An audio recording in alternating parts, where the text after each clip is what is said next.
बिस्मिल्लाहिर्रहमानिर्रहीम अस्सलाम वालेकुम। तो दोस्तों आज हम एनालिसिस करने जा रहे हैं गोल्ड का। तो सबसे पहले हम गोल्ड के अंदर जो पॉइंट डिस्कस करेंगे, तो सबसे पहला पॉइंट होगा हमारे पास, हम किस टाइम फ्रेम में एनालिसिस करने जा रहे हैं, नंबर वन पॉइंट। उसके बाद हम ट्रेंड देखेंगे कि ट्रेंड की मूवमेंट क्या है। उसके बाद थर्ड पॉइंट जो होगा हमारे पास, वो हम चेक करेंगे कि स्ट्रक्चर शिफ्ट हुआ है या नहीं।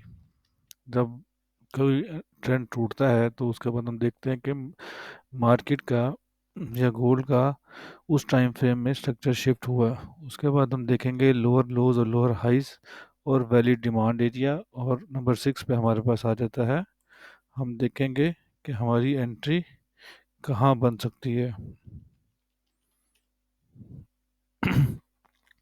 तो हम चलते हैं सबसे पहले अपने गोल्ड के चार्ट के ऊपर। तो जैसा कि हम देख सकते हैं कि गोल्ड जो है अपनी डिमांड एरिया से एक अच्छा सा ट्रेंड बनाया और अपना एक हाई पोस्ट किया अपने ट्रेंड के साथ। तो हम ये देख सकते हैं कि इसने अपना एक हाई पोस्ट किया। जैसा कि हमें पता है, कोई भी ट्रेंड शुरू होता है तो वो एक सीक्वेंस में या पैरेलल चैनल के अंदर मूव होता है, और उसके बाद सीक्वेंस ऑफ हायर हाइज और हायर लोस के साथ ये मूव करता है। तो हम सबसे पहले हाइज को हाईलाइट कर लेंगे कि इनके हाइज कौन से हैं, और करेक्शन को भी डिस्कस करेंगे कि जो करेक्शन के साथ गोल्ड ने अपनी मूवमेंट दिखाई। तो हम यहाँ देख सकते हैं कि गोल्ड का फाइनल जो हाई था वो था 2600 तो 2006। तो इसने ये फाइनल हाई अपना पोस्ट किया और एक पैरेलल चैनल के अंदर जो है मूवमेंट अपनी शो करता रह गया। तो देख सकते हैं कि जिस तरह गोल्ड ने अपने इस लेवल पे पहुंचा, इस लेवल के ऊपर, जो कि 1960 का लेवल था। इधर एक इसने मेजर करेक्शन ली और करेक्शन के बाद एक न्यू हाई पोस्ट किया। ये इसने अपनी एक करेक्शन ली, अप्रोक्सीमेटली 38% की करेक्शन बनती है। 0.23 की फिबोनाची के लिहाज से वो भी हम वेरीफाई कर लेते हैं। तो इधर से हम देखते हैं फिबोनाची की गोल्ड ने कहाँ से अप्रोक्सीमेटली 0.23 की इसने करेक्शन ली और उसके बाद एक अपना न्यू हाई पोस्ट कर दिया। तो अब हम चलते हैं अपने ट्रेंड के अंदर।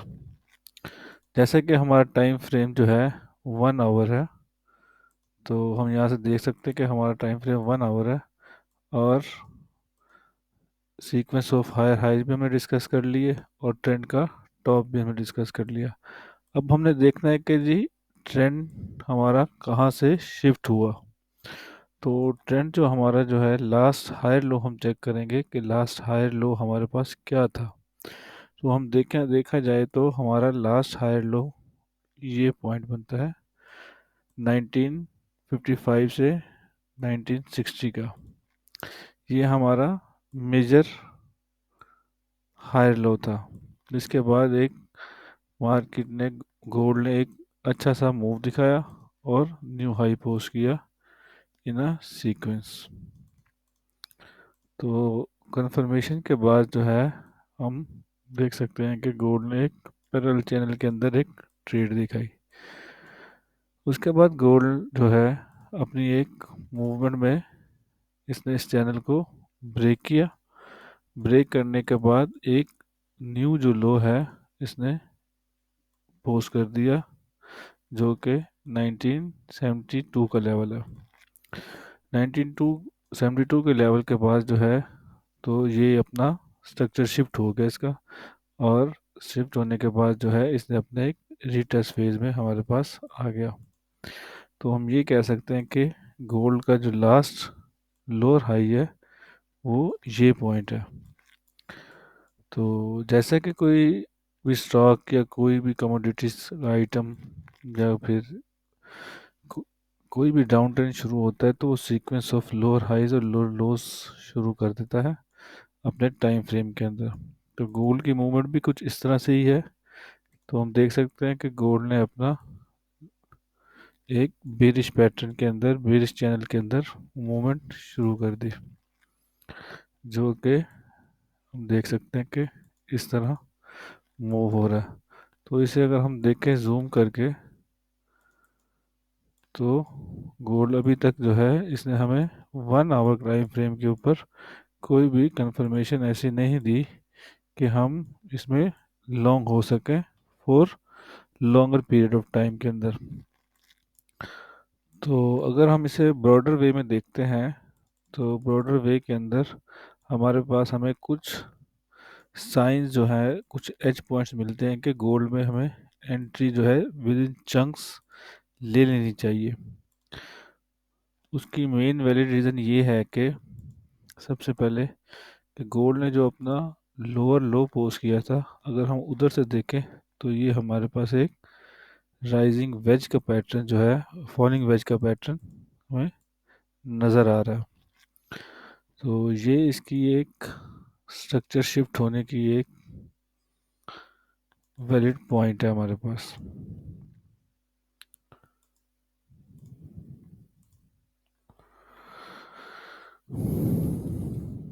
Structure shift,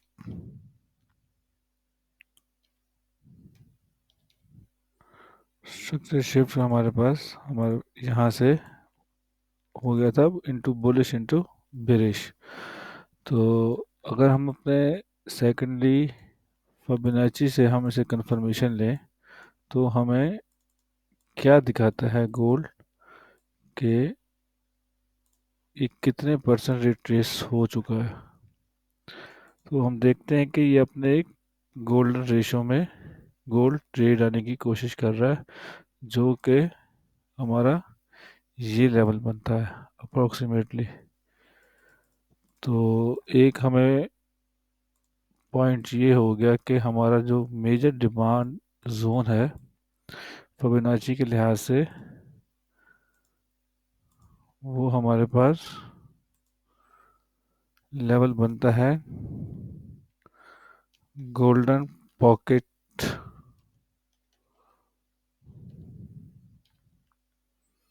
golden pocket demand area. तो ये अप्रोक्सीमेटली 1920 टू 1925, ये हमारे पास अप्रोक्सीमेटली ये एरिया दिखा रहा है। तो अगर हम इस एरिया में देखें, तो हम इस एरिया को थोड़ा सा लिवरेज भी देते हैं, और अपर साइड में भी हम देखते हैं। अगर इस साइड से हम देखें तो हमारे पास एक फॉलिंग वेज बन रहा है। फॉलिंग वेज जो होती है वो हमारे पास ट्रेंड रिवर्सल का एक सिग्नल होता है, जो कि ट्रेंड को रिवर्स करके प्राइस एक्शन के थ्रू ये ऊपर मूव हो जाता है। तो तब तक के लिए हम थोड़ा वेट करेंगे गोल्ड में, हमें जब तक के कोई कंफर्मेशन नहीं मिलती। तो स्मार्ट मनी कंसेप्ट के लिहाज से हम देखें तो इसका जो डिमांड एरिया बन रहा है, तो वो डिमांड एरिया भी लोअर टाइम फ्रेम के अंदर कुछ इस लिहाज से ही बन रहा है। कोई ये गैप्स हैं, फेयर वैल्यू गैप्स हम इसे कह सकते हैं, कि जो कि ऑर्डर फिल होने वाले रहते हैं। तो इस लेवल के ऊपर अप्रोक्सीमेटली 1925 से 1930 के लेवल हम एक शॉर्ट जो है एंट्री बाय लेवल ले सकते हैं, और इस लेवल तक हम इंतज़ार कर सकते हैं कि हमारा जो पैटर्न है फॉलिंग वेज का, ये हमें ब्रेक होने को मिले। तो ये हमारी डिटेलिंग होगी गोल्ड के ऊपर, और आगे हम देखते हैं कि गोल्ड को हम इस लेवल से हम किस तरह ट्रेड कर सकते हैं। जैसा कि हमें पता है कि हमने जो पॉइंट डिस्कस कर लिए, लोअर लोज लोअर हाइज भी डिस्कस कर लिए, वैलिड डिमांड एरिया भी। अब हमारी रह गई एंट्री। तो हम शुरू से चलते हैं और देखते हैं गोल्ड को कि 1 आवर टाइम फ्रेम से multi time time frame analysis हम करते हैं। तो सबसे पहले हम अपना एक ट्रेंड जोन को देखेंगे कि गोल्ड हम किस किस तरह मूव कर रहा है। तो सेकेंडली हम देखेंगे 15 मिनट्स के अंदर अपने बयास बनाएंगे कि गोल्ड ने थोड़ी सी आके इस लेवल के ऊपर स्टेबिलिटी दिखाई, मीन्स के मूव होना कम हो गया जैसे जैसे कि ये अपने डिमांड जोन के करीब आया। तो यहाँ से हम अगर हम देखते हैं इसको, फॉर इंस्टेंस डिमांड जोन हम एज्यूम करते हैं और लो टाइम फ्रेम के अंदर हम चल के इसको मज़ीद डिटेल करते हैं, तो वहाँ देखते हैं कि हमारे पास कोई चेंज ऑफ करेक्टर तो नहीं हुआ। तो यहाँ हम देखते हैं कि गोल्ड जो है हमारे पास एक रेंज फॉर्म में आ चुका है। तो इसकी रेंज जो है वो अप्रोक्सीमेटली 1941 से 1933 के आसपास जो है ये मूवमेंट शो कर रहा है। और जिस तरह अकोमोडेशन या फिर हम डिस्ट्रीब्यूशन या फिर रिवर्सल या फिर फॉल हम कह सकते हैं कि यहाँ से हो सकता है जब भी कोई रेंज बनती है। तो इस चीज़ का अंदाज़ा हम ट्रेंड से लगा सकते हैं कि ट्रेंड किस तरफ मूव कर रहा है, तो ज़्यादा चांसेस यही होते हैं कि प्राइस भी उसी जगह पे हम फॉल होगी। तो ये हमारी रेंज बन गई। उसके बाद हम फर्दर अगर डिटेलिंग करें तो फर्दर डिटेलिंग में हम देख सकते हैं कि हमें अभी तक कोई भी ऐसा नहीं मिला कि जिसके थ्रू हम कह सकते हैं कि हमें यहाँ एक बेस्ट अपॉर्चुनिटी मिले। तो हम ये देख सकते हैं कि रेंज के अंदर सबसे पहले जो है हमें हमारा जो लो था वो ये वाला लेवल था। अगर हम इसे सिंगल लाइन में करें तो हम कोशिश करते हैं कि हम रेंज को प्ले कर सकें। तो रेंज को हम प्ले इस तरह करेंगे कि हमने इसका लो लेना है लास्ट वाला, जो कि 1933 का लेवल है, और उसके बाद इसका जो लास्ट हाई है उसको हम लेंगे 1941 के लेवल से।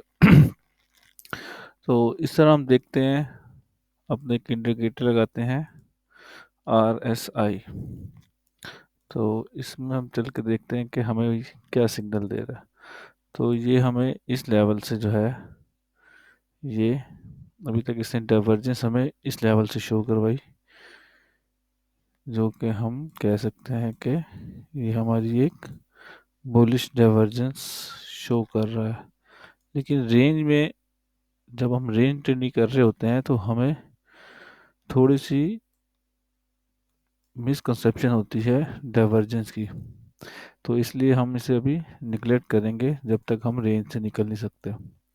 तो हम रेंज को अगर और से देखें तो इसने अपना पहले हाई लो लगाया, लो लगाने के बाद हाई पोस्ट किया, और उसके बाद इस लेवल से जो है जो इसने टेम्परेरी डिमांड जोन बनाया, और प्राइस जो है यहाँ से फिर ऊपर मूव हुई।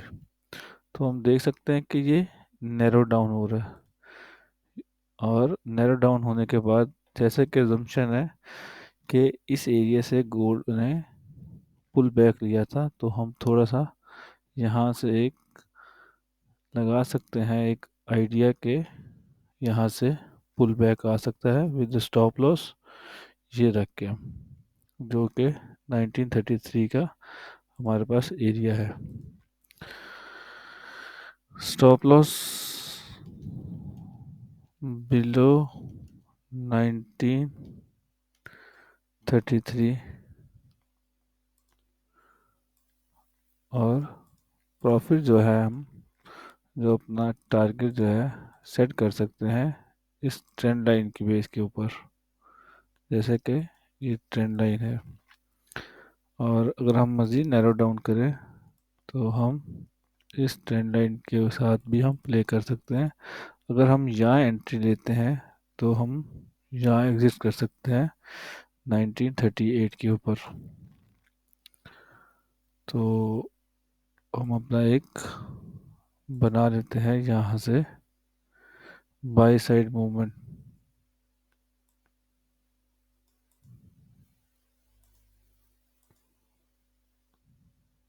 तो जैसे ही हमारा ये लेवल ब्रेक होता है तो हम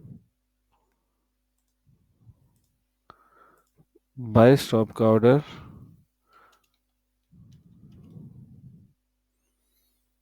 प्रेस करके गोल्ड को हम यहाँ से लॉन्ग कर सकते हैं।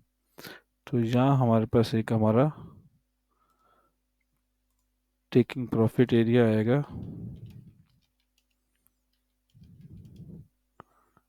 जो कि अप्रोक्सीमेटली 1937.22 बनता है। तो ये एक अच्छी रेंज है। बाकी जो एनालिसिस हैं हम जैसे ही ये रेंज टूटेगी तो आगे डिस्कस करेंगे। तब तक के लिए अपना ख्याल रखिएगा। अल्लाह हाफिज़।